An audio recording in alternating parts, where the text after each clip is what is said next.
Okay, good morning. We'll start now. So last week we talked about unkeyed hash, right? The digest. What is the application of the unkeyed hash? Okay, this slide show everything. Okay. So there is a file, a very large file, okay, that is downloaded by Alice. Alice obtained a large file. Alice want to check, verify whether the file is being compromised.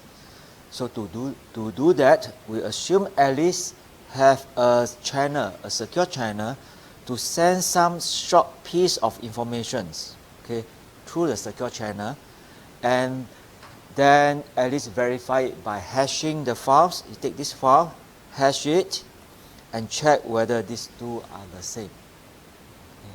So if they are same, then likely that the file is not being compromised. Okay. If different, definitely the file is being compromised.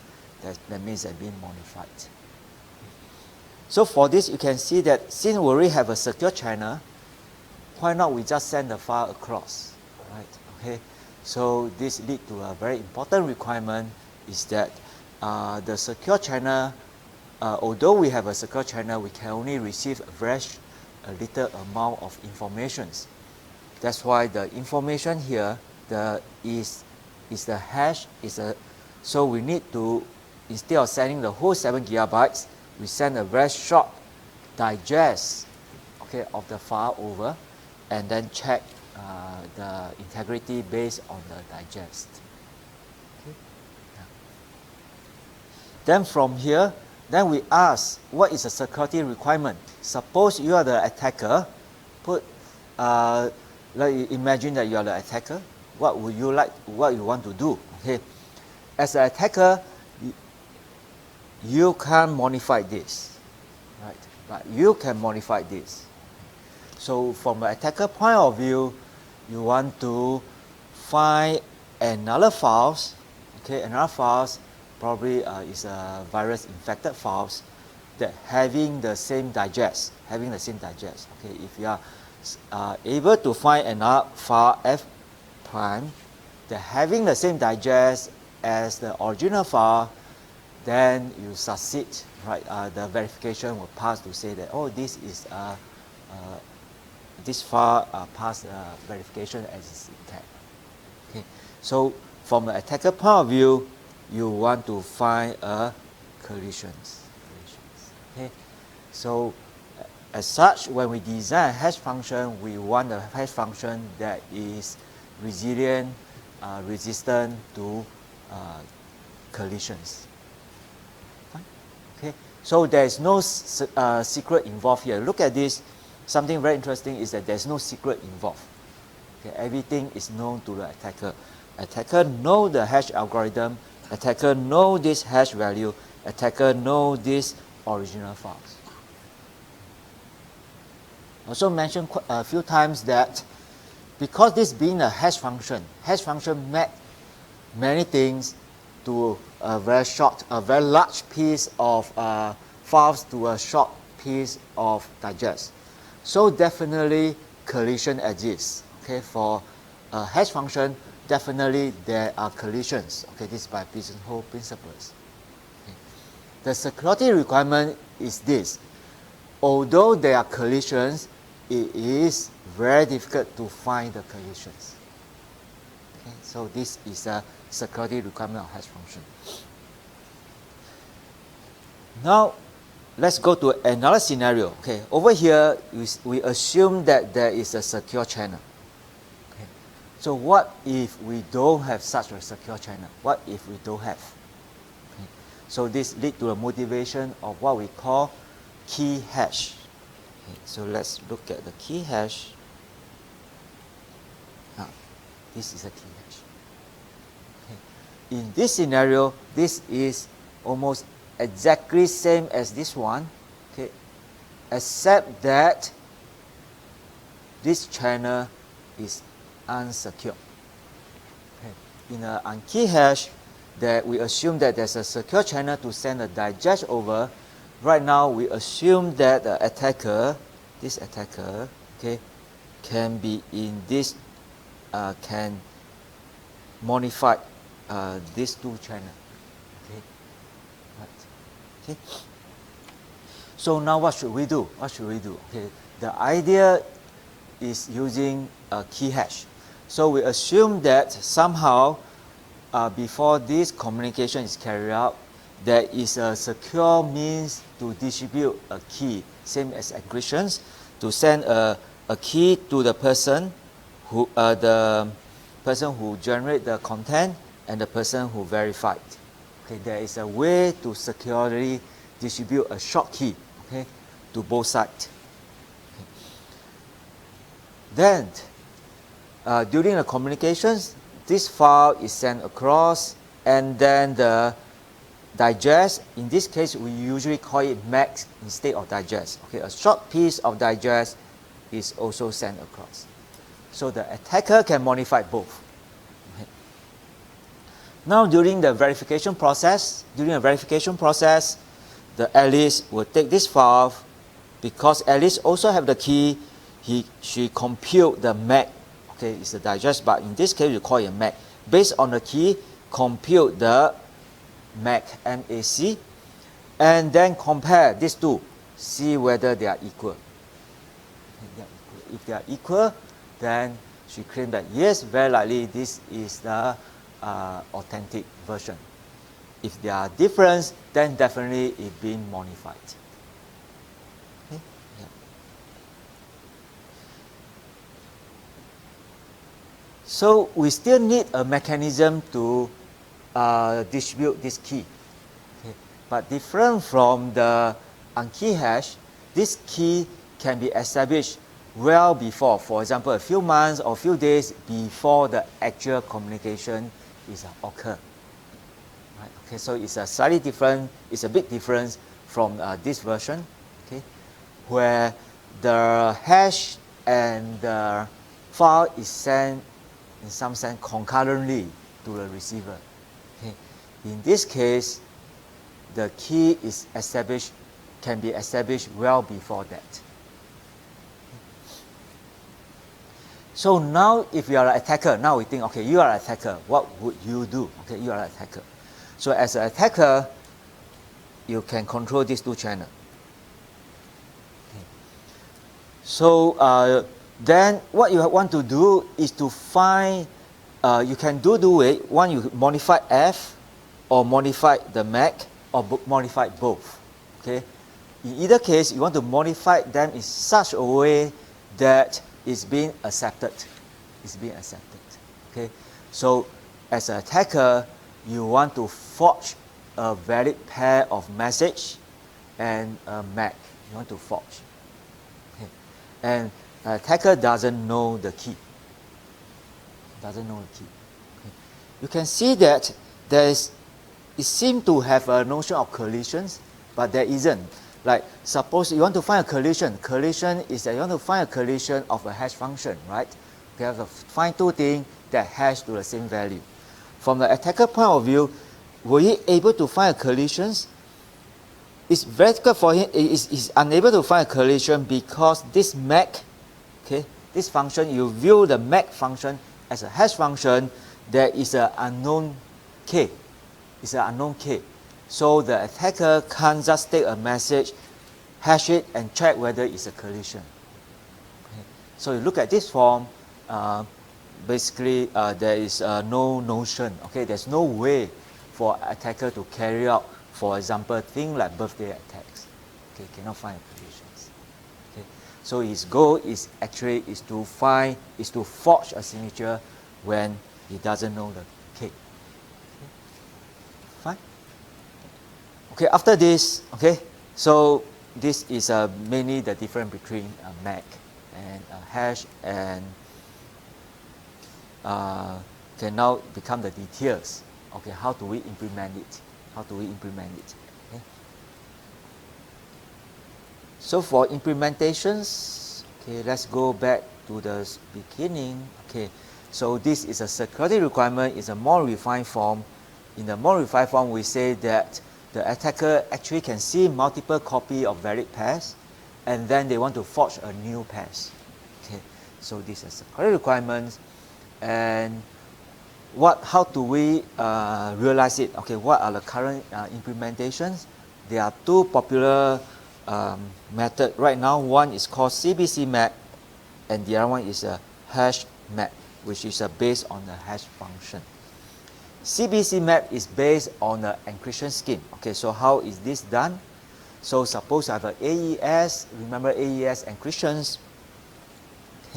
So the initial value here is always set to be 0, set to be 0.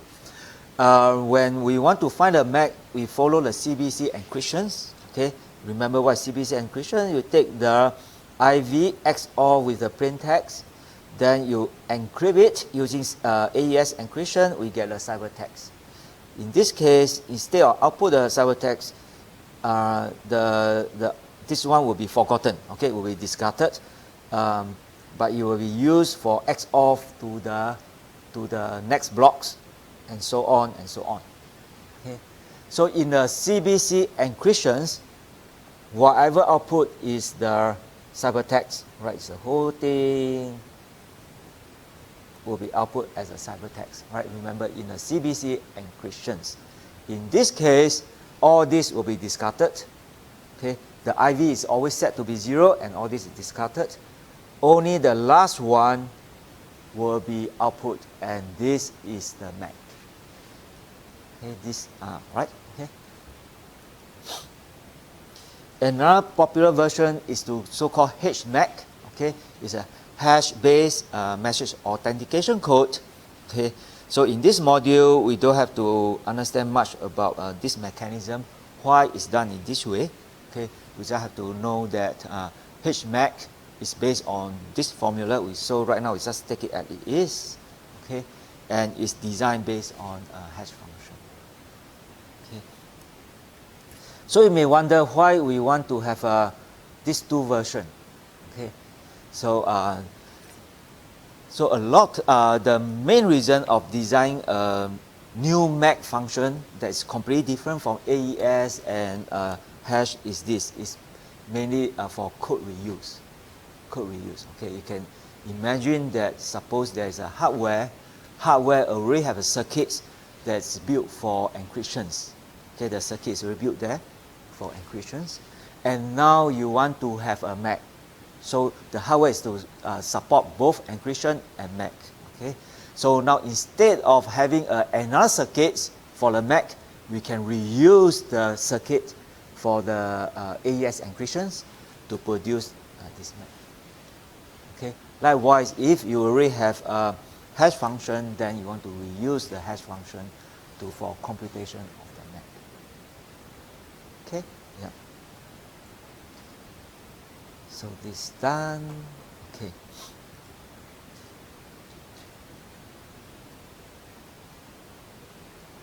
Okay, we have these pictures. Now, the main issue here is that we need a mechanism to distribute the key.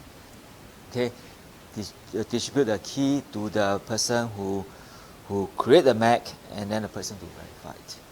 Okay, before that, let me mention something.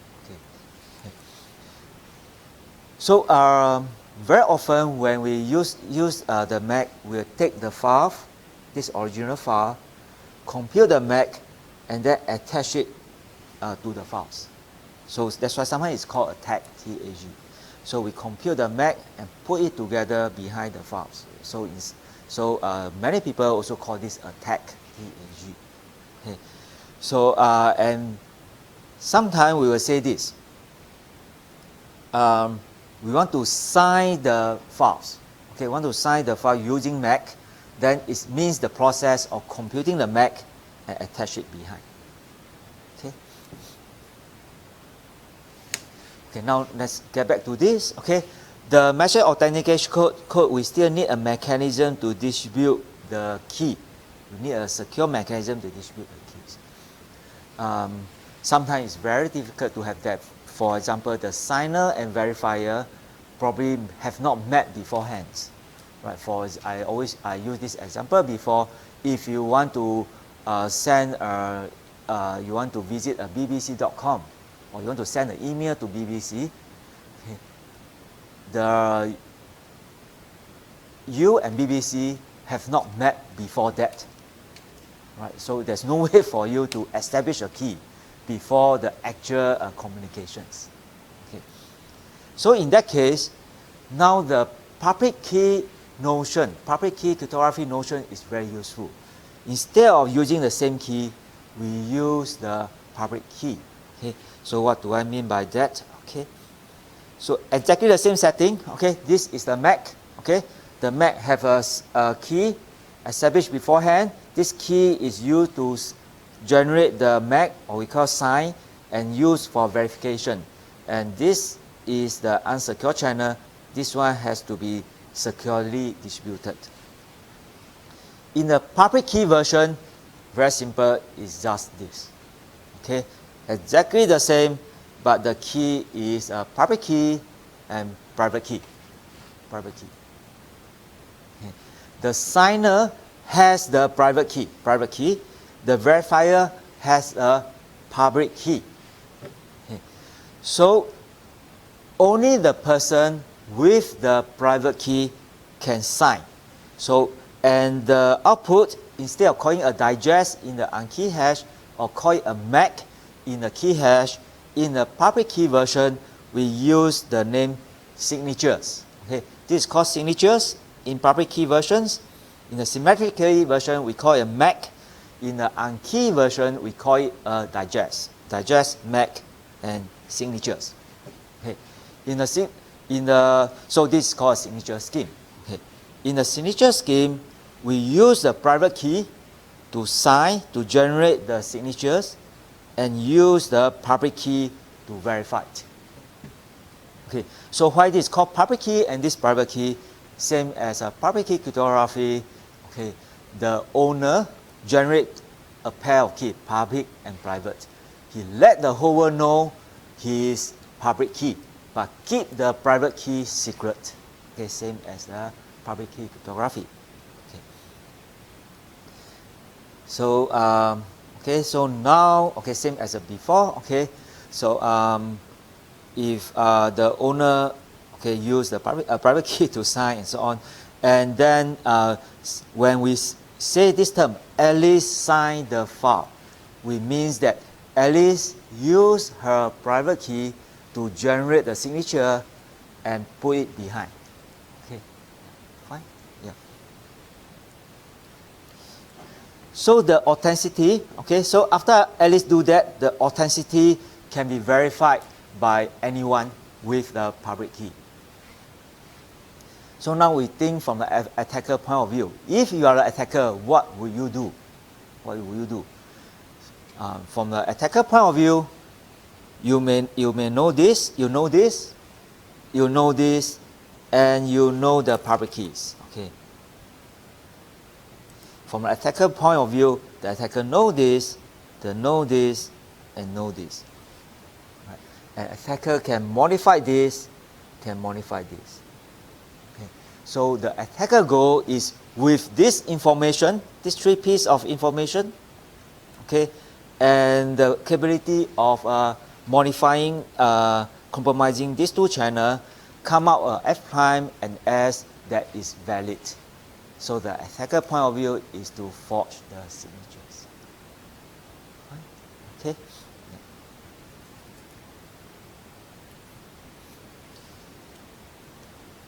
So beside the ease of key management, okay, so I stress a lot of key management. What is different between this and that is that this has to be established through some secure means before they see each other, and this one, as long as you need a way to let the verifier know the public key, and they don't have to see each other beforehand.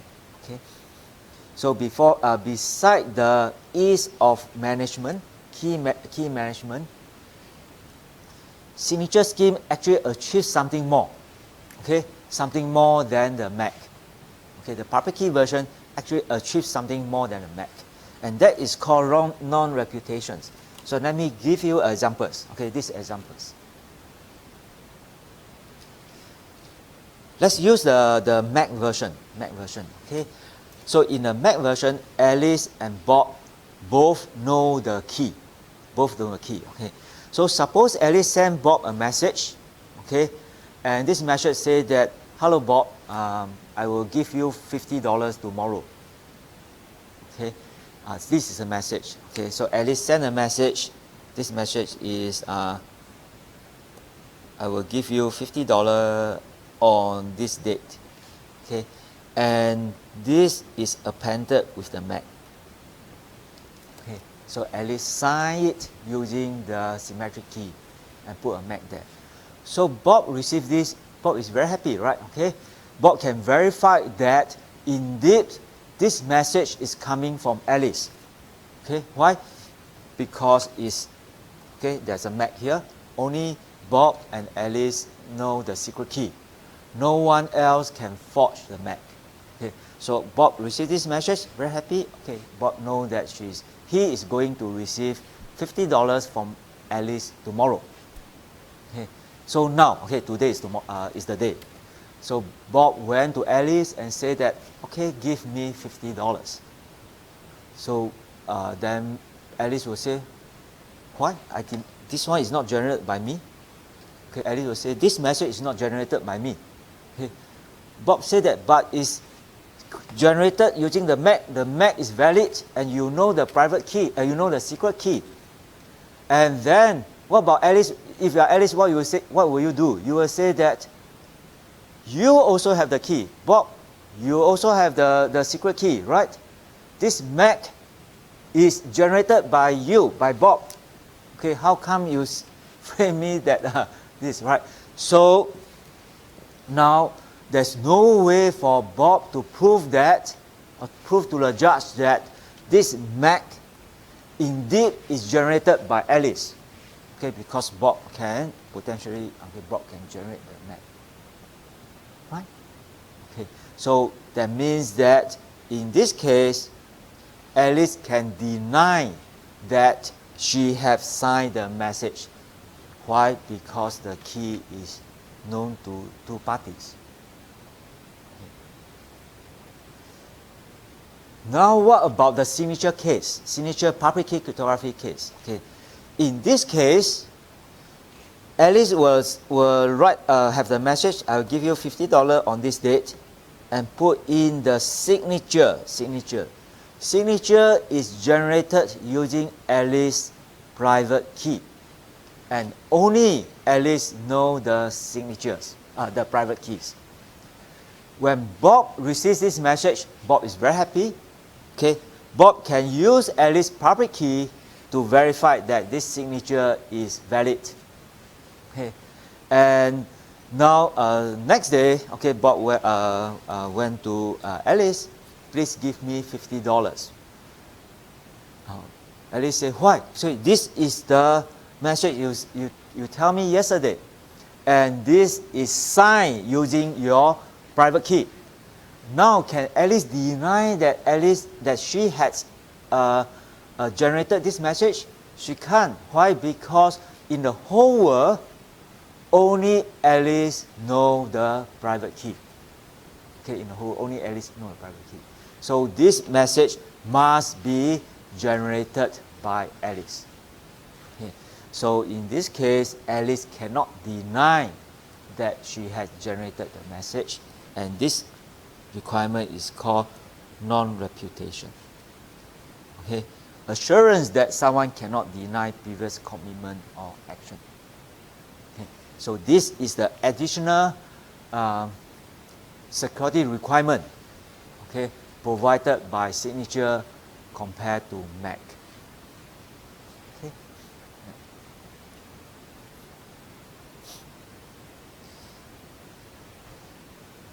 So the use of this style of signatures, okay, in e-commerce, okay, in Singapore is governed by a regulation, a law, okay, it's called Electronic Transaction Act, ETA, okay.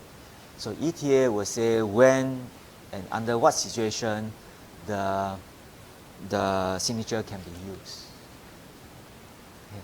For example, like can the signature be used to sign a marriage certificate? Okay, suppose you want to get married, and then due to the current these virus situations, then we have a electronic version. Instead of having the witness to sign it on a piece of paper, can we use electronic signature like using our public key to sign? Okay, so we cannot, because the signature actually signifies something else, the hard copy signatures. Okay, but anyway, if you are interested in that, you can take a look on the more on this what can digital signature do compared to hard copy signatures. Okay, and looking into this ETA. Okay, so we're done with the requirements and why it is good. Okay, signatures. Okay, and now we come to the design. How do we design a digital signature scheme? Okay, yeah. Design of signature scheme. Okay. So most signature scheme consists of two components. Okay, signature scheme, not necessary, but most popular signature scheme consists of two components. They need an unkey hash. They still use unkey hash. Okay, and the sign verified algorithm. Okay. It's not necessary, but this is the design of most known algorithm. Okay. So what is the role of unkey hash? Okay. The files is large, is extremely large, let's say 7 GB.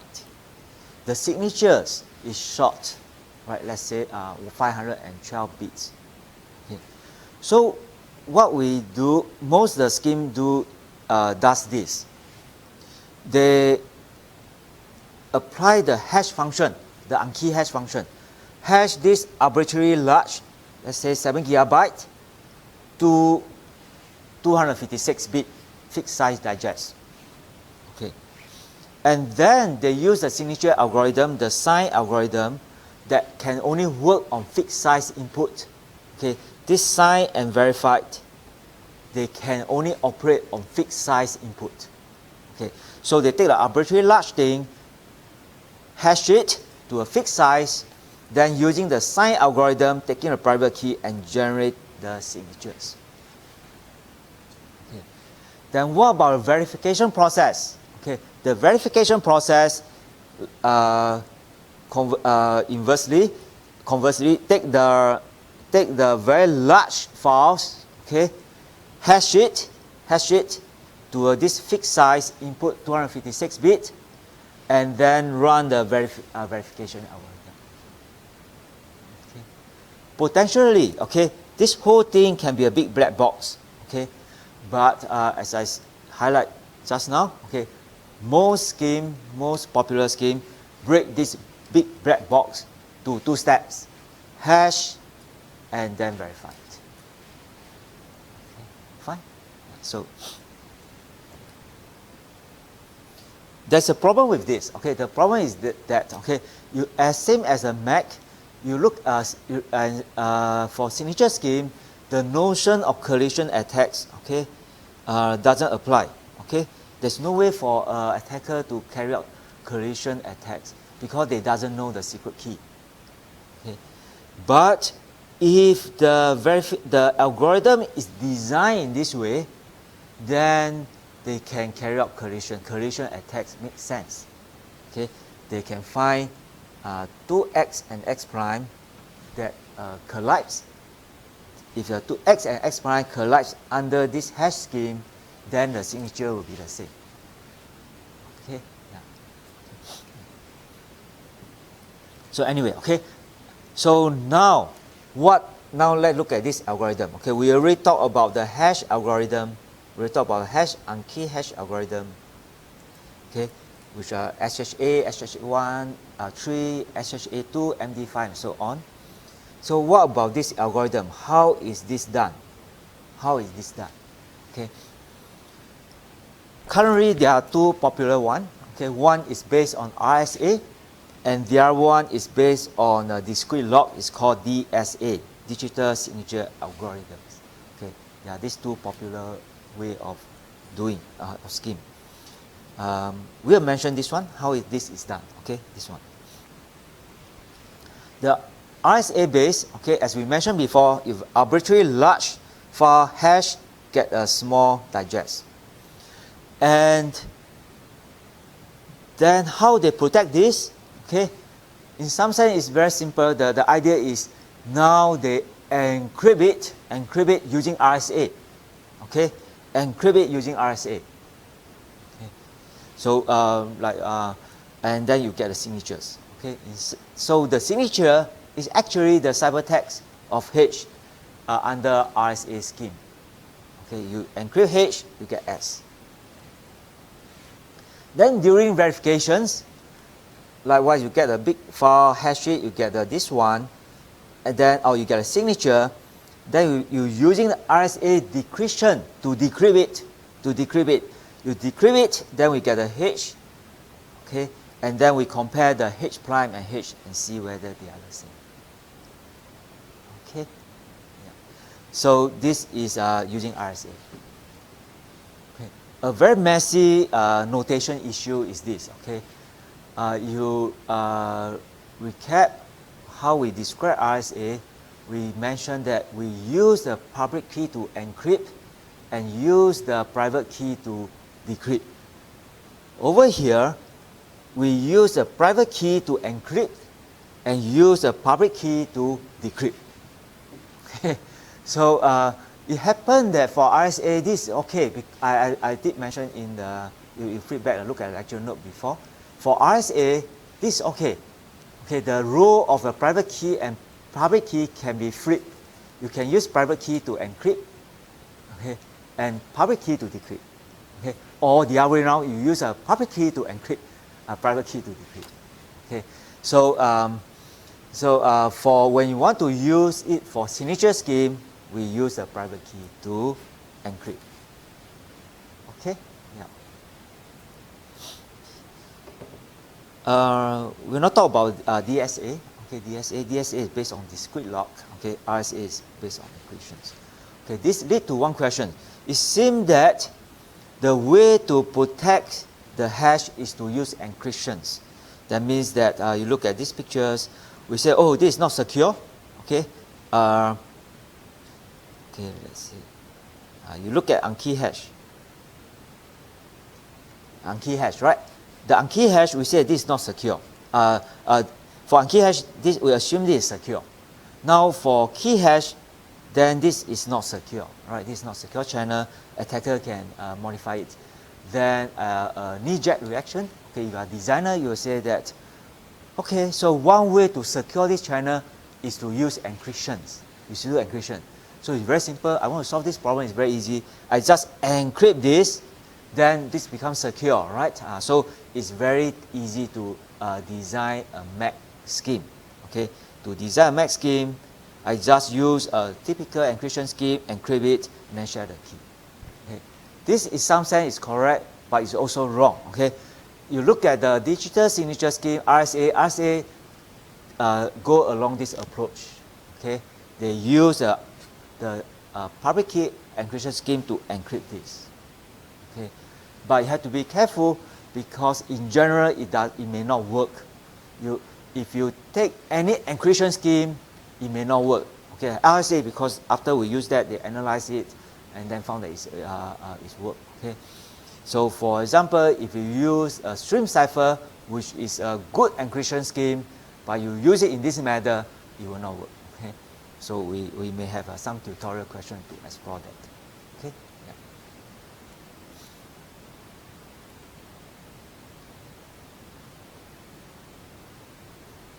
Okay, summary. Okay, after all, okay, this is the three most important slides. Okay, 1, 2, and 3. Okay, take some time to understand this. Is actually capture almost all the important ingredient of these three schemes. Okay, so this digest. Okay, there's no secret involved. Okay, we assume there's a secure channel that the hash is sent across. In the MAC, the channel is no longer secure, but we require a mean to securely distribute the two key Okay, and signature we also require there's a ease of a management of this key management. Okay, we can just have a public key for verification and a private key for the generation of the signature scheme. Fine? Yeah. Okay, so let's look at some attacks. Okay, birthday attacks, I mentioned this before. Okay, I mentioned this before. Okay, yeah. It's a way to find collisions. Okay. Okay, the length of digest. Okay, is a 224. Okay, this one you can just read. Okay. Okay, so this is important examples. Okay. We know that encryption is used for confidentiality. You want to hide information. MAC is used for authenticity. You want to verify that whether the file has been modified. Okay. So a lot of times, encryption scheme, they provide a false sense of security. Okay. Many programmers or many people think that encryption is a magic bullet for everything. Okay. Oh, it's very secure. Okay. So let's consider these examples. Okay, this one is these examples. Okay. Suppose that a company want to design apps. Okay, that does this. Okay. So there is a mobile phone. There's a mobile phone here. Okay. Basically, they want to achieve this. There's a server. Server can send instruction to the mobile phone, so that mobile phone carry out the instructions. Okay, the instruction could be this, like, okay, send GPS location. Ask this mobile phone to send GPS location to another phone numbers. Right? Okay. So okay, please send me your GPS location, or send your GPS location to another phone. Okay. Or ask the phone to ring for p second. For example, like the apps of Find My Phone, right? You cannot find your phone.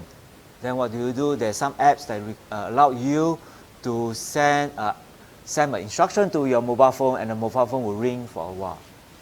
Right? Okay. Yeah. So this is a very useful apps, right? Okay. Find My Phone. Okay. And the third one is self-destruct. It's not really explode. Self-destruct is erase all the data, because you really lost your phone. Please erase all the data. Okay, yeah. So these are useful applications, right? Okay, you allow a server to remotely control the phone.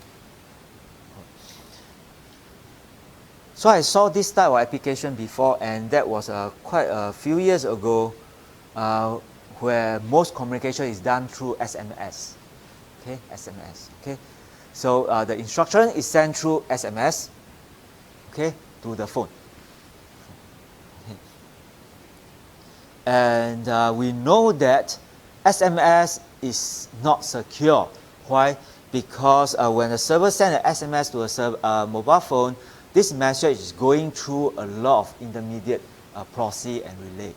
Right. So for base station, for example, if you are in China, US, or Europe, the message actually will be sent in clear to the service provider in China or Europe. Okay, so all the base station there will see the message. And furthermore, the wireless connection of GSM of SMS. If you send through GSM, then the encryption may not be secure and someone can inject. And you also know that anyone can send an SMS messages to the phone. Okay, so we assume that the channel here, okay, the SMS channel is not secure. And in order to secure this channel, okay, this particular apps, okay, use crypto scheme to protect this channel. How does it protect it? Use encryptions. Okay, you take the message, found that message is 128 bits, 128 bits, we can use AES. So he encrypt this whole message using AES and send, and then convert it to a SMS messages and send. Okay, so now they're very happy. Then they say that 256-bit AES. Okay, they're using 256-bit key to encrypt this 128 bits block. Okay, so 256-bit provide high level of security. Is military grade. It's classified by Type 1 by NSA. That's why the communication is secure, right? Even the attacker compromise the base station, they are still unable to break the security. Fine. Okay. So now if you look at it carefully, actually, if you are an attacker, assuming you are an attacker, is there a way for you to attack? Okay. You look at it carefully, okay? Suppose you are an attacker and you can inject SMS. You can inject SMS. Okay. What happens if you just inject a random sequence of SMS messages to the mobile phone? It's a random, completely random. Okay. So this mobile phone, okay, after they receive the message, they will decrypt it using the secret key, okay, and check whether the message, the instruction is of the correct format. Over here, the instruction is 1 byte, 8 bits. Okay, he checked whether it's one of the valid instruction. Okay, and then check whether the parameter, the rest of the 128 bits is correct. Okay, right. So you suppose that these are part of the valid instruction set. Okay, look at this one. Okay. As long as the first byte is of this form, okay, you will ignore the rest. As long as the first byte of this form, the phone will self-destruct. So if the attacker send a random message, okay, SMS, decrypt it, the first byte will in some sense random. How many possibility? There are only 256 possibility. And what is the chances that you will self-destruct? 1 in 256 chances. So this is a very high probability. You just imagine the attacker just had to send about a bunch of, let's say, 300 random messages. Then with high chances, the phone will self-destruct. Okay. So now, okay, the instruction is encrypted using AES. Although the attacker cannot figure out what is the instructions, he cannot figure out what is the instruction because it's very secure. Using AES, he doesn't know the key. There's no confidential leakage, but he can compromise the integrity. Right? He can just send a random message. Okay, okay. So this is very good illustrations that when you want to employ a techniques, okay, some scheme you have to know what is a requirement. Is it for integrity or for confidentiality? Okay. Yeah. So to be secure, you have to use MAC or signature scheme. Okay. Even you use instead of encryption, you use a MAC. There's some warning here. You have to be very careful. There's a lot of details in designing the scheme. In fact, to prevent something called replay attacks, we have to use something called nulls. Okay. Okay. Before I go to the next attacks, okay, I have to mention this password file. This one is in lecture note 2. Okay. I mentioned that password files is very important. There are many files in our system. They are all important, but some are more important. Okay, in particular, password file. Why? Because if the password file is leaked, then attacker know all the passwords. Okay. Could password file be leaked? Yes, it happened many times before. Okay. For example, when system admin send the server for maintenance or discard, okay, they want to dispose the server, they forget to erase all the files. Then people may get attacker may able to get the password files. Okay, or there are some what we call insider attacks. The system admin is the attacker, or the system admin get phish, attacker get the password of the system admin, they log into the system and they start to steal files. There are so many files to steal. Which one is they want to steal first? First one is the password files. Right? After they get a password file, they can log in as other users. So no incident, okay, is for example LinkedIn was hacked before and the password file was leaked. Okay, and there are many more.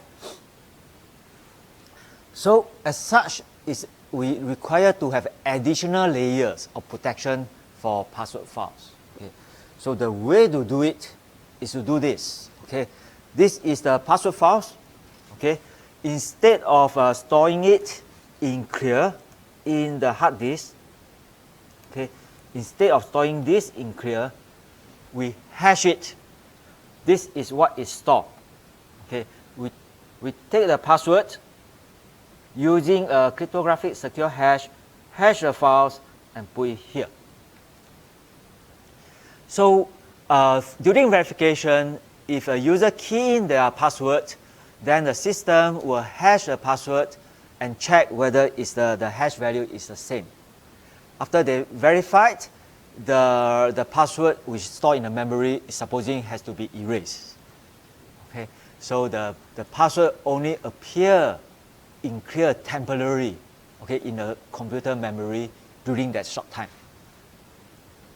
Right? Okay, so when you key in the password, of course the computer knows your password. Okay, then you hash and compare with the store hash value, and after comparison, the password, the clear password will be purged.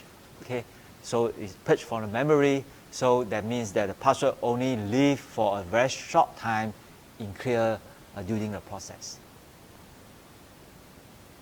And now if in the unfortunate event that the password file is leaked, suppose somehow this file is leaked, okay, then attacker, okay, is from the hash value, because the hash function is one way, they cannot derive the password. Fine? Okay. And some books say that the password is encrypted, let's store it here, which is an inaccurate use of terms. It's not encrypted, it's hash. What is the difference between encryption and hash? If it's encrypted, means that there's still a mean to reverse it, to decrypt it, as long as you have the key. Right? Okay, if it's encrypted, there's a mean to decrypt it. And if it's encrypted, means that during the verification process, when a user key in the password, you need to encrypt it to compare. To encrypt it to compare means the system need to know the key. Okay?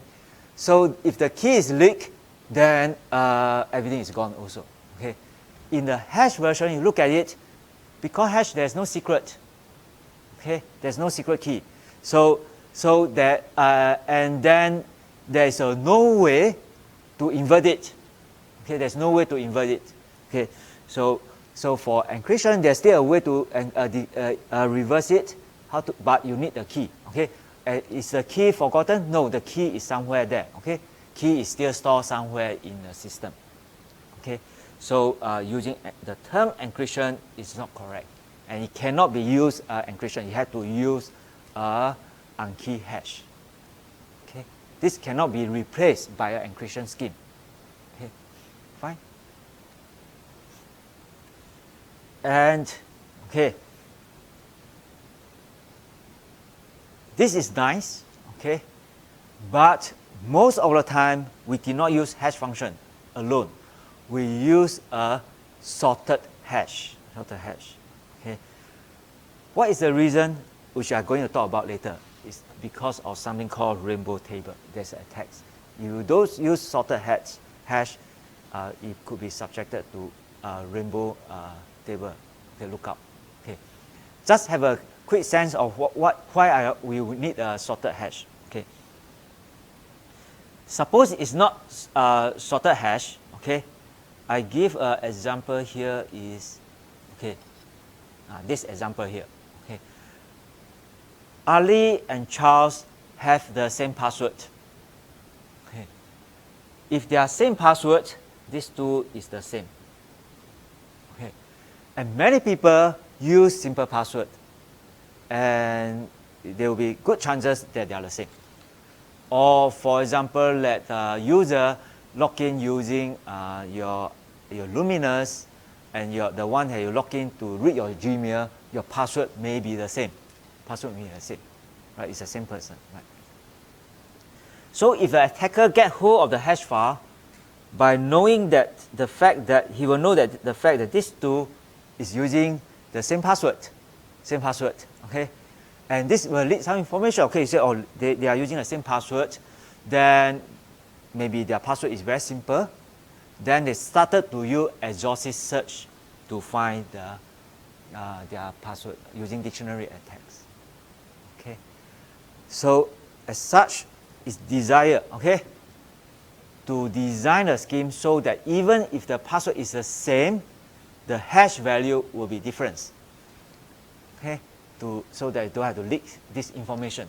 Okay, so how do we do that? How do we do it so that even if the password is the same, the hash value is the same, a difference? Okay, we borrow the idea of IV in the encryption scheme. In the encryption scheme, we always have the initial value, right? What is the purpose of initial value? So that to make sure that the encryption of the same plain text will be different, right? So over here, the IV is called, the name is known as SALT, S-A-L-T. They add a little bit of salt in the hash function. Okay, so the role is same as IV. Okay, in fact, if I able to redefine the terminology, I will call this IV. Okay, but it's known as salt in the literature. Okay, so how is this sort done? The hash is done by not the password. You append it with the sort, you put a sort in front, and hash it. Okay, so then after you hash it, for verification, you need to know the sort so that the hash is the same. During the verification process, you need to have the sort. Okay, so what we do is this: in the hash table, we store the sort and the hash value. Okay, the main purpose is to make sure that even the password is the same, the hash value will be different. Okay. Suppose the password is weak. For example, the password is remember what we mentioned the dictionary attack before. Attacker assume that the password is coming from the dictionary, English words. So what the attacker will do is that they take every word from the dictionary. Okay, they want to find out what is the Alice password. So he try all the words in the dictionary and repeat the process of hashing, okay, and check whether it's the same. So if it happens that Alice used words in the dictionary, this can be broken. Okay, either in the sorted case or unsorted case. Okay, on a sorted case, the attacker use all the words, exhaustively look at all the words in the dictionary, hash it, and check whether it's the same. Okay, they were able to find it. Okay, if Alice's password happened to be, let's say, hello.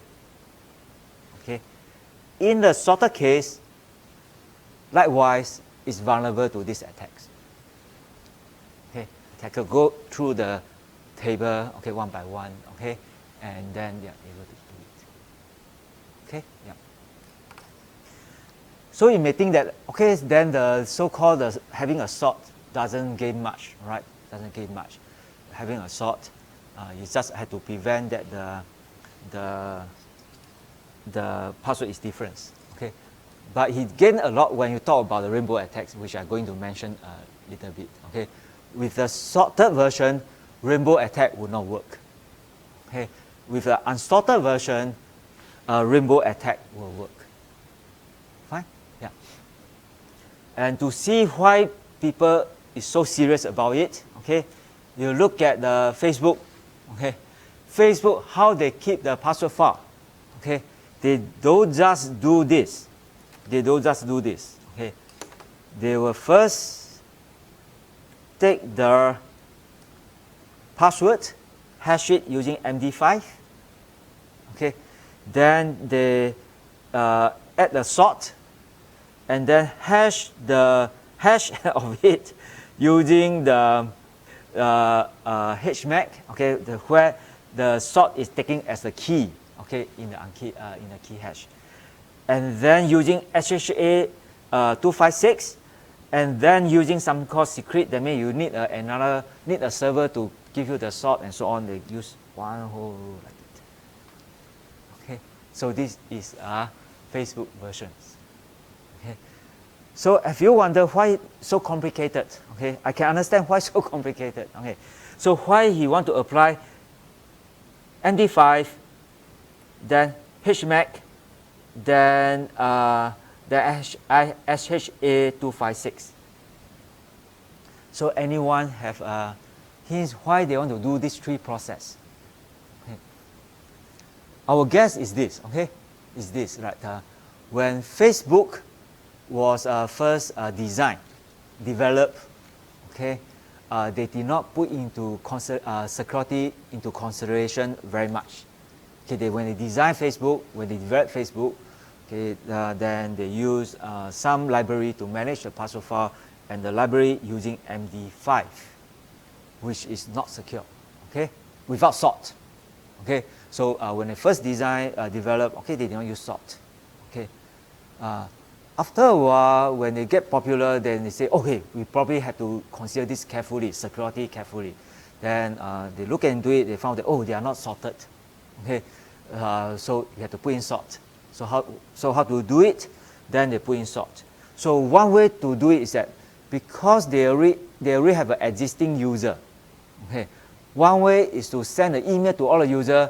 Please re-enter your password so that we can add the sort. Okay, because you have to change the algorithm, right? You have to add sort. You have to compute everything from the scratch, right? From the plain password. But this is very troublesome, right? Some users may not respond. So the easiest way for them to do it is that instead of asking the user to reset the password or send the password again, they apply the sort on the digest of the password file of the password. Okay, they apply on it so that they don't have to ask the user to re-enter their password. Okay. So after they've done it, have a sorted version is very happy. This is called SHA1. Okay, as you can read, at some point in time, people realize that SHA1 may not be secure. In fact, later on, 2 years ago, they showed that they can find collision of SHA1. So some point in time, they feel that, okay, we cannot use SHA1, we probably have to use SHA 256. So then they put it one more time, and later on they use a server and so on and so on and so on. Okay, so this is what we speculate why Facebook use so many layers. Okay, so it's done. Okay, so now let's go to the trade-off. Okay, the rainbow table attacks.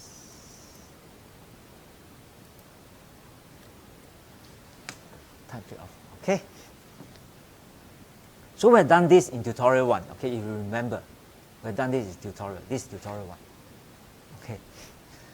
So we assume that the attacker he somehow captured a password file. This password file contains 1 million entries.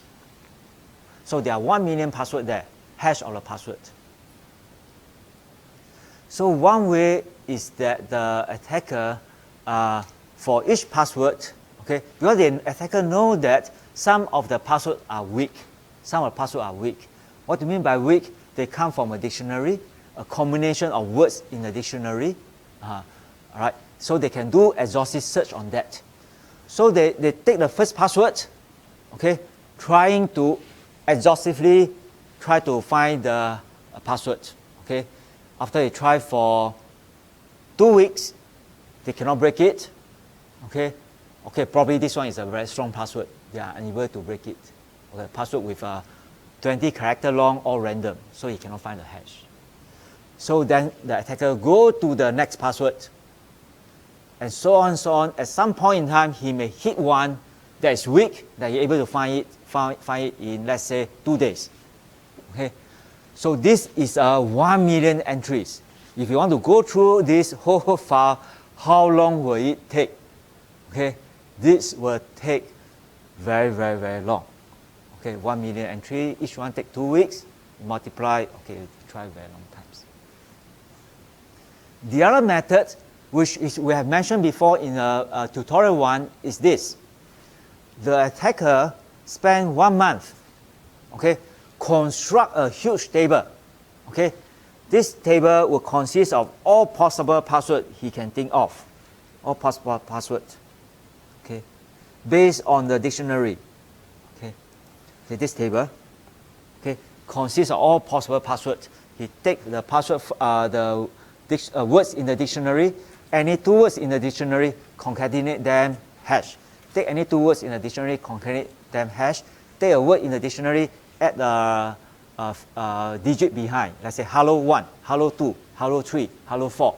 And then try all combination of capitalizations. Okay, uppercase, lowercase. Then he can construct a huge table. Spend 2 weeks or 2 months on that, and then hash it, and you get the hash digest. Right? Okay. Attacker will do this. Spend 1 month doing this. Okay. So this is tables. Store it in the files. Now, the compromised password file contains 1 million entries. So what did he do? He take the first entry, check whether it appears here. If it doesn't appear here, forget about it. Go to the next one, third one, and so on. If it appears here, then he's very happy because he knows what is the password. Fine? Okay, so this is a pre-computed table where we talk about it in tutorial 1. Right, so this table, probably he don't even have to compute this table. This table, probably he can download it from somewhere. Right, download the table and then do it. Okay, yeah. So now you can see that if the password file is sorted, this method doesn't work. The password file, if the password is unsorted, this method works. Okay, you go back and take a look. Okay, so for this only work for unsorted password file. Okay. So this worked very well. Okay, but as mentioned in the tutorial, if we compute the size of this, we have a lot of times. We have 2 months or 1 month time to compute this, exhaustively go through all the possible passwords. We have the time to do it, but we don't have the space to store these 2 files. This will be 1,000 or million terabytes. Okay, we don't have the space to store these files. Okay, so we have the time to compute it. We don't have the space to do it. Okay, it's in the sense that you have a lot of time. We have time to record the surveillance camera from now until for 2 months, but we don't have the space to store all the video. Right, the running time is actually we can process many data. We can process so much data that we cannot store it. Okay, so like this one, we can generate a lot of passwords, but we cannot store it. Okay. So now what to do?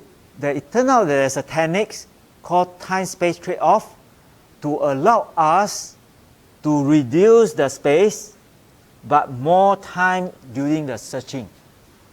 Okay, we use more time for searching, but reduce the space. Okay, so how is this done? This is something called a hash change, which is this one.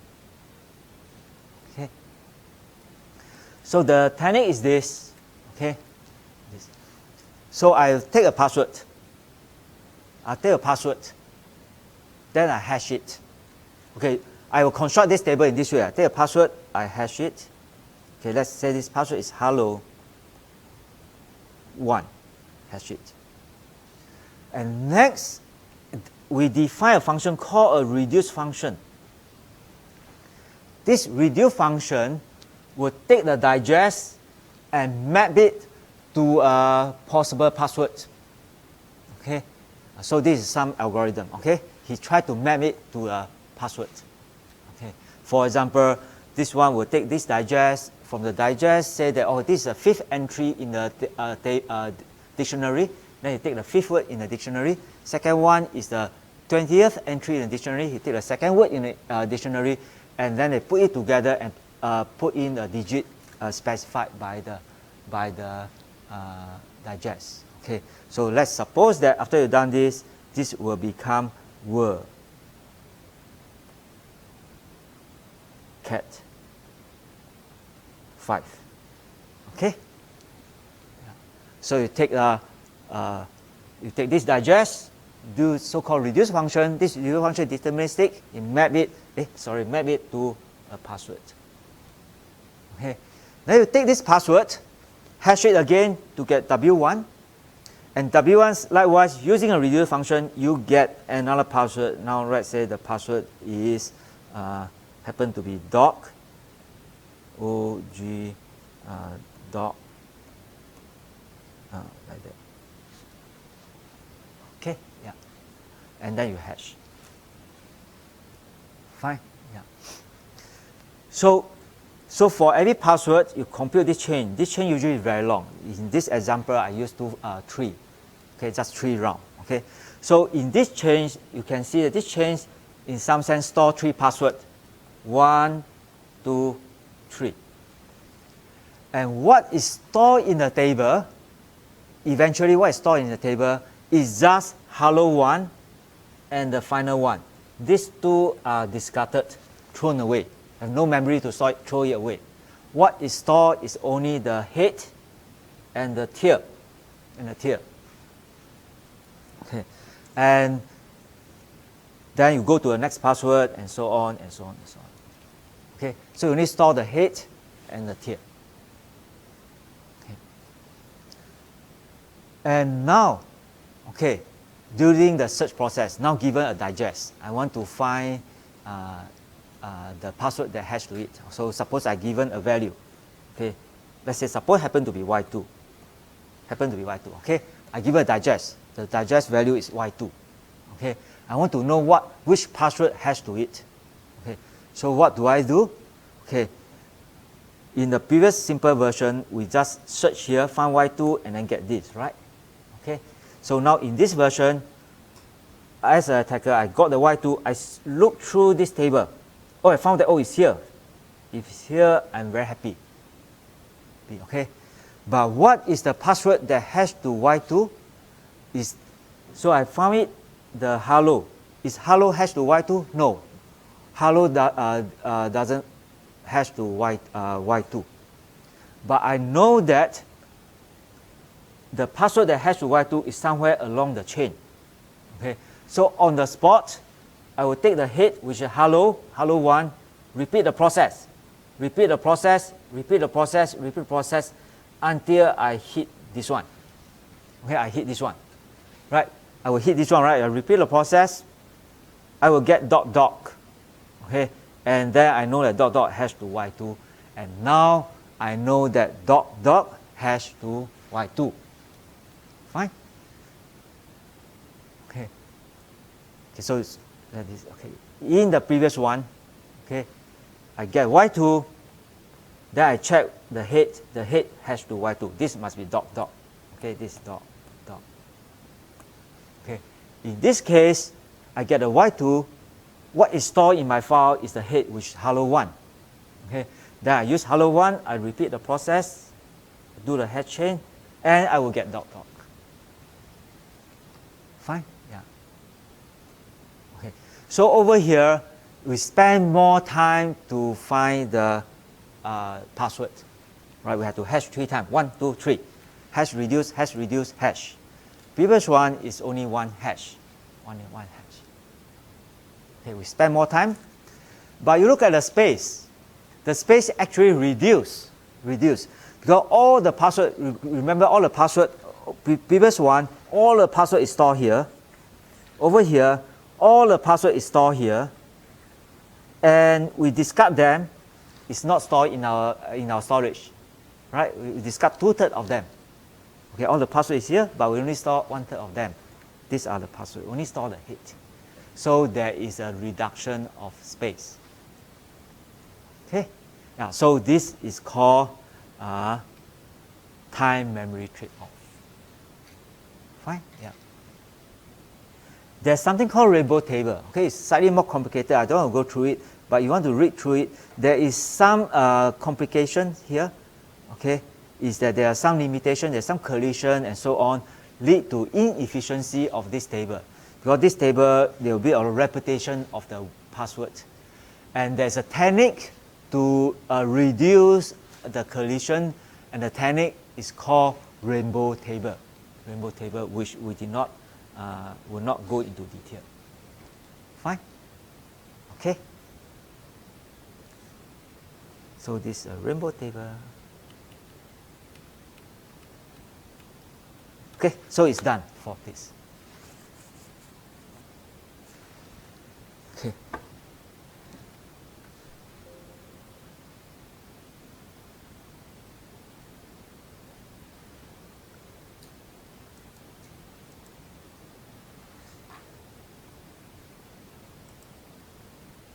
So just now I mentioned these three, right?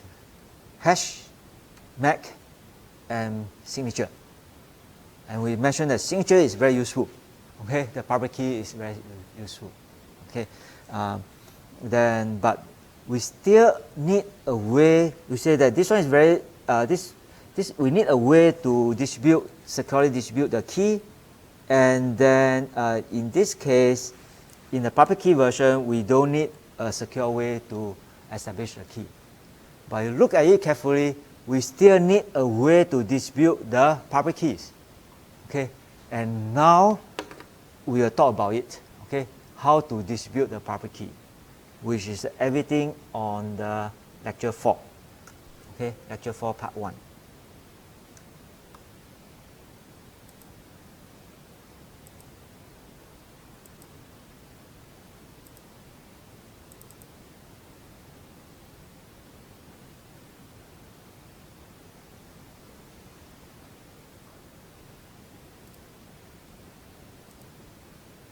PKI, public key infrastructures. Okay, today we only do the first part. Okay, it's all about distribution of public keys. Okay,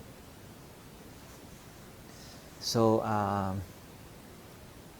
let's look at this one. Maybe easier. Okay, how can a public key be used? Okay. For example, this example is that suppose Alice sent an email to Bob, okay, and then the email is signed using PGP public key. PGP means pretty good privacy. It's a standard, okay. So the Alice email, okay, you know that email is represented as a text, okay, ASCII character, the text, okay. So this is the raw form, okay, of the email. If you send an email, this is a raw form where there is a metadata here. Okay, if you go to the email client, you can see, you want to see the raw representation, raw text of email. Most email client reader have this option. You can take a look, you'll be look something like that. Okay, this part is the some metadata that will be modified when the email is sent from A to B. The immediate node may modify this data. So this part is not signed by Alice. So Alice email, when he says signed by PGP, she actually take this part, the program take this part, using Alice's private key, sign it, get the signature, and the signature is appended to the email. Because the email format is all text-based, so the signature is all a binary number like 1011, is converted to the text and store it here. Okay, so you look at the email that is signed, you look at the raw form, will be look something like that. There's a certain part, that is not signed, and this part, which is a message, okay, is signed. What do you mean by message is signed? At least take the private key based on this, and the private key compute the signature, and the signature is come here. Okay, this one is done from the private key. The private key. Okay, right, and then you get the signature. Let me draw it properly. So there's a sign. Take this one. Private key. And the signature. Right. Okay. To verify it, we take the message and the public key, Alice public key, and the signature. We verify whether it's valid. Okay. So in this case, we still need to assume that the verifier know Alice public key. Okay. So let's look at a version. Okay. So what if the public key is distributed wrongly, insecurely? Okay. So the intended scenario. Okay. This is the intended situation we want. Suppose David Rubin. Okay. I get these images from the Google. Okay. There's a downloaded from this link. Okay. So David have a name card. Okay, this is David name card. I downloaded from the web. David name card have his public key stated there.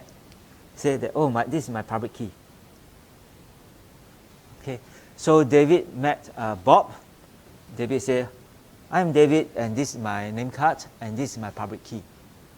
Okay, so Bob get the David public key, very happy, and later on, Bob received an email and said that this email is signed using my private key.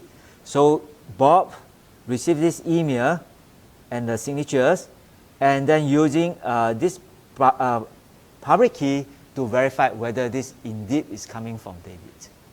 Okay, this is the intended usage of these signatures. So suppose it's under attack.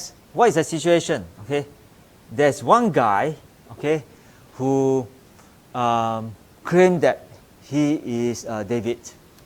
Okay, this person, Mallory, also printed some name cards. Okay, he printed a name cards, claimed that he is David, and this is his public key. Public key. Okay. And now he said, I'm David, and this is my public key. And later on, Bob received an email, say that this is my message. This is a message.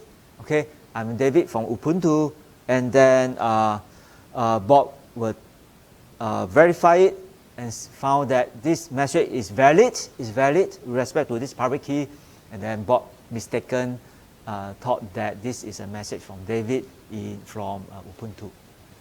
Okay, so that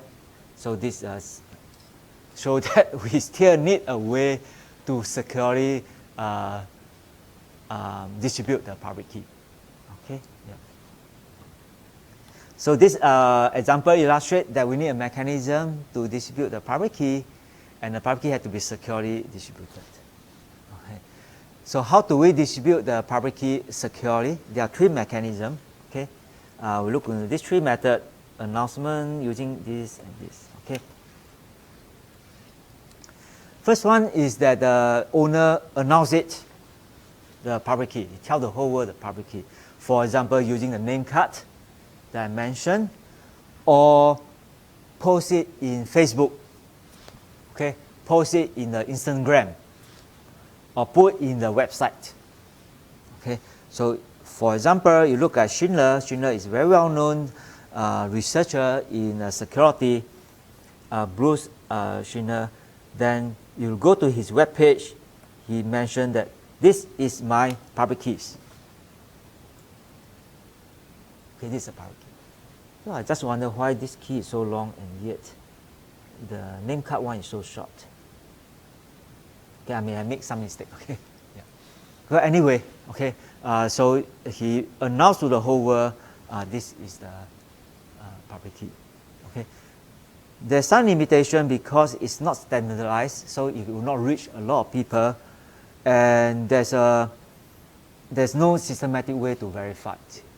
Okay, for example, in name card, you still have to copy in this one.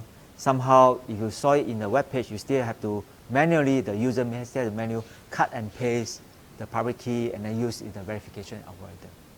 Okay, yeah.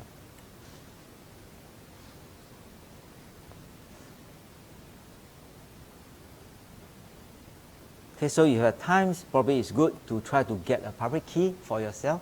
For example, PGP public key. Okay. Another way is to have a server. This server will store all the public keys. Okay. So this server, for example, this server will have a directory listing down all the email addresses and the associated public keys. So if Bob receives an email, this email claim that is coming from alice@yahoo.com.sg, what Bob have to do is to consult, go to this server, search for alice@yahoo.com.sg, and then he found the public key. Right? This is a very simple version. Right? Bob just go to this server and then get the public key. Okay. So this version is good. Okay. For example, there's one pgp.mit.edu. You can go there. It lists down all the public key, PGP public keys. Okay. However, there are still some limitations. You see, some trust is still required. Why? Who update this entry? Who do it? How do I add an entry there? For example, can I, for me as a user, right? Can I upload an entry to say that I am, let's say LKY at yahoo.com, okay? Or I am, do you know who is our Dean of School of Computing? Mohan Kakahani, Professor Mohan Kakahani. So can I upload entry, Mohan Kakahani at yahoo.com.sg, okay? Right, so although I'm not him, okay, you still need someone to verify that indeed I'm that person, right? Anyone can upload information there, right? Right. Okay. So so that's why there is we still need some mechanism, okay, to do that, and that lead to the design of what we call PKI, public key infrastructures. Okay, public key infrastructures. Public key infrastructures is a standardized system, okay, that distribute public keys. Okay, it consists of many components, but there are two important components. It's called certificate and certificate authority. Okay, for PKI, it provides a mechanism where the trust, okay, can be extended, okay, starting from the root CA. Okay, so to talk about that, let me describe what is a certificate. What is a certificate? Okay. Let me describe certificate. Okay. Certificate actually is a piece of document. Certificate is defined to be a piece of document, a file. These files contain 4 important components plus many other additional information. Certificate consists of these 4 important components: 1, 2, 3, 4. Okay. Is identity of the person.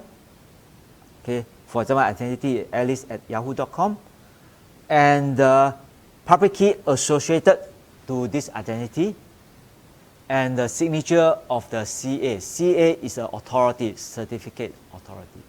The CA take all these 3 information, sign it using his private key, and put the signature here.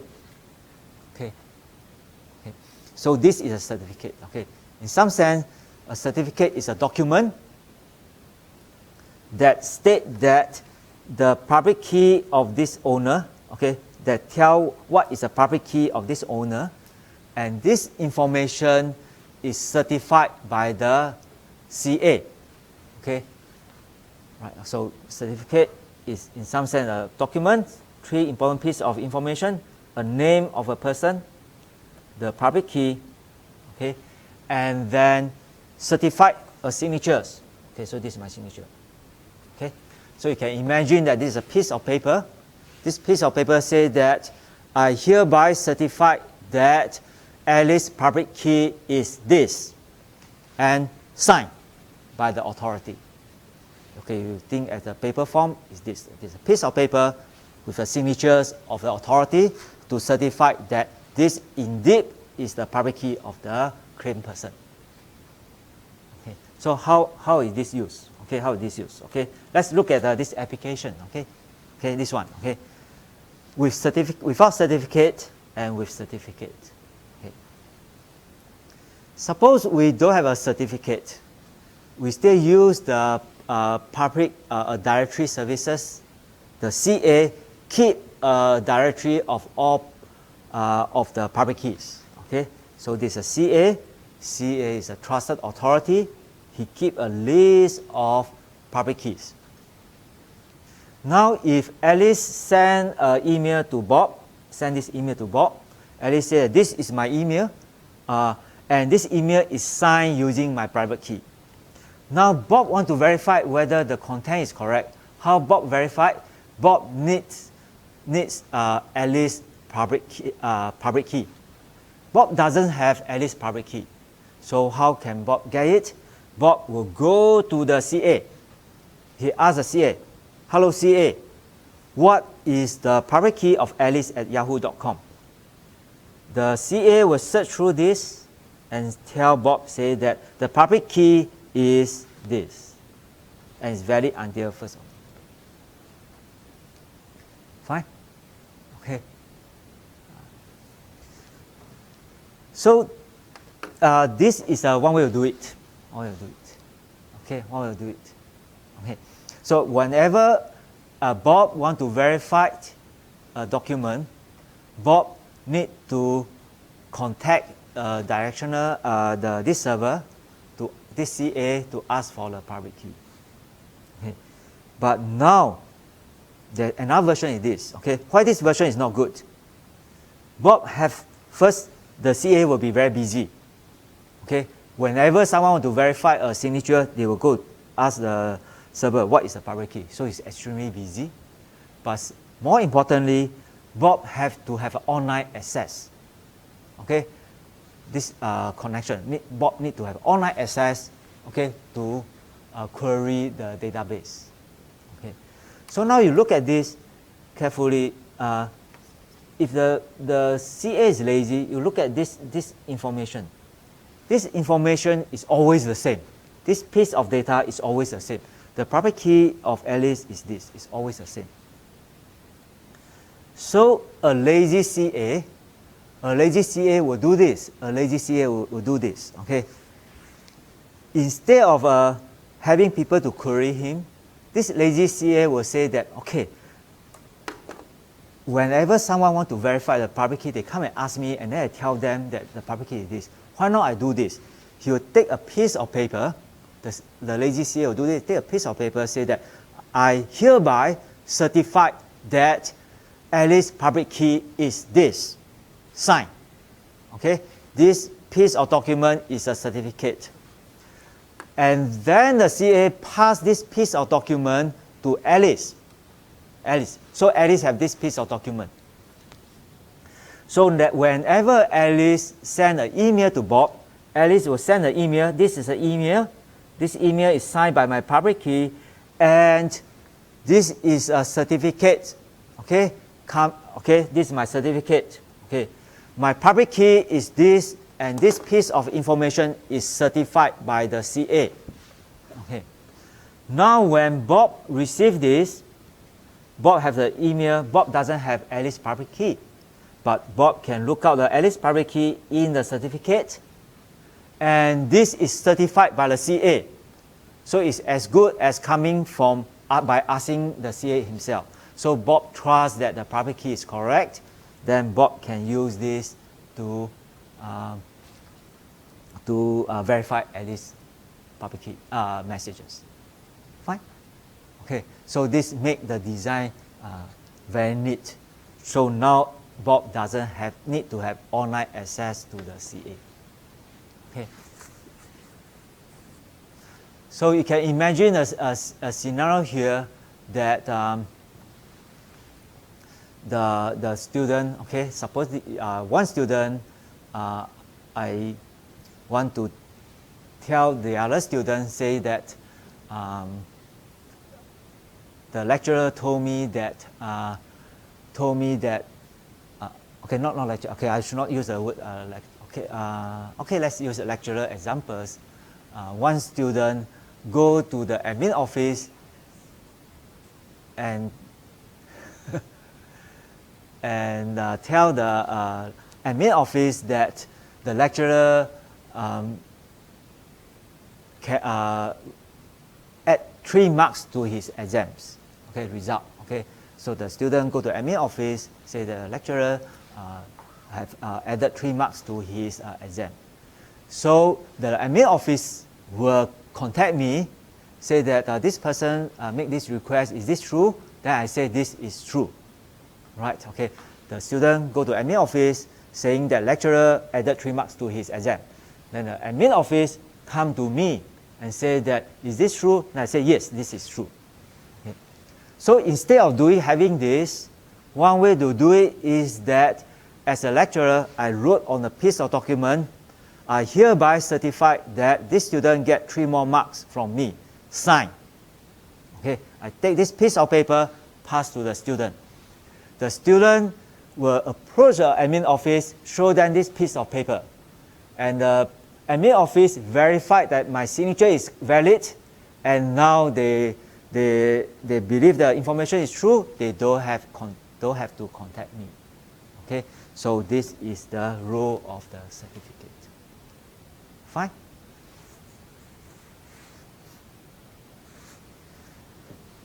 So okay, so now with the certificate, okay, because Bob trusts CA, then information signed by CA is trusted by Bob, and thus Bob trusts the public key is indeed Alice, and then from Alice public key, Bob trusts the email is authentic. Okay. So example of certificates. Okay, you can look at your browser, okay, Firefox or Chrome or whatever.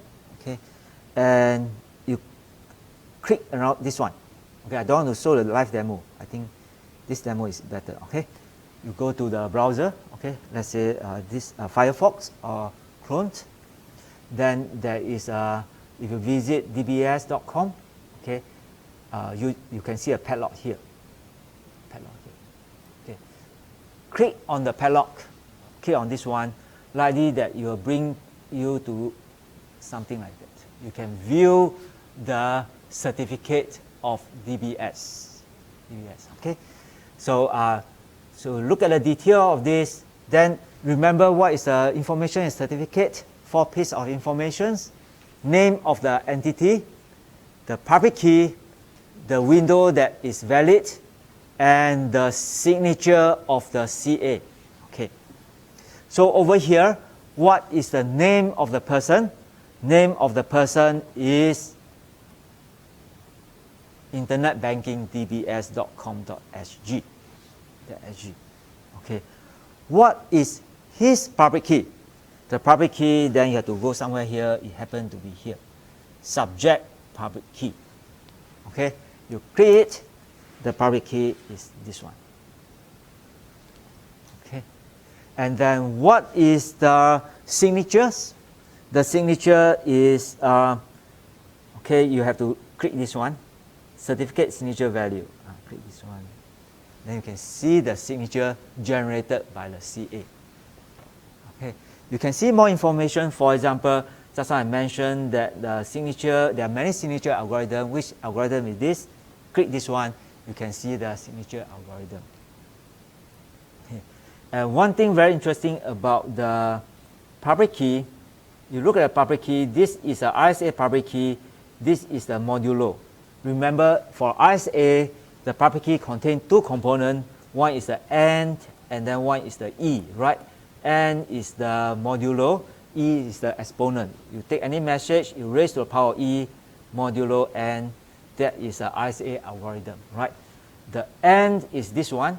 Okay, the n is this 248 bits. Okay, compliant to the NIST standard, right? Recommendation 2000 bits for RSA. And what is the E? Okay, what is the E? If you scroll it down, you can see the E. Okay, the value of E, interestingly, is 65536. Okay, 65536 is a small value. Okay, the exponent is small value. Okay, why is this so? Okay, this one I left it the exercise for you to find out. Why the exponent of E, according to your algorithm, what we had learned before, E is to be randomly chosen. Okay, but in practice, E is the value 65535 or 65536. Okay, okay, this is a good exercise. Try to Google and try to figure out why is this so. Okay, thank you, and then I will see you next week.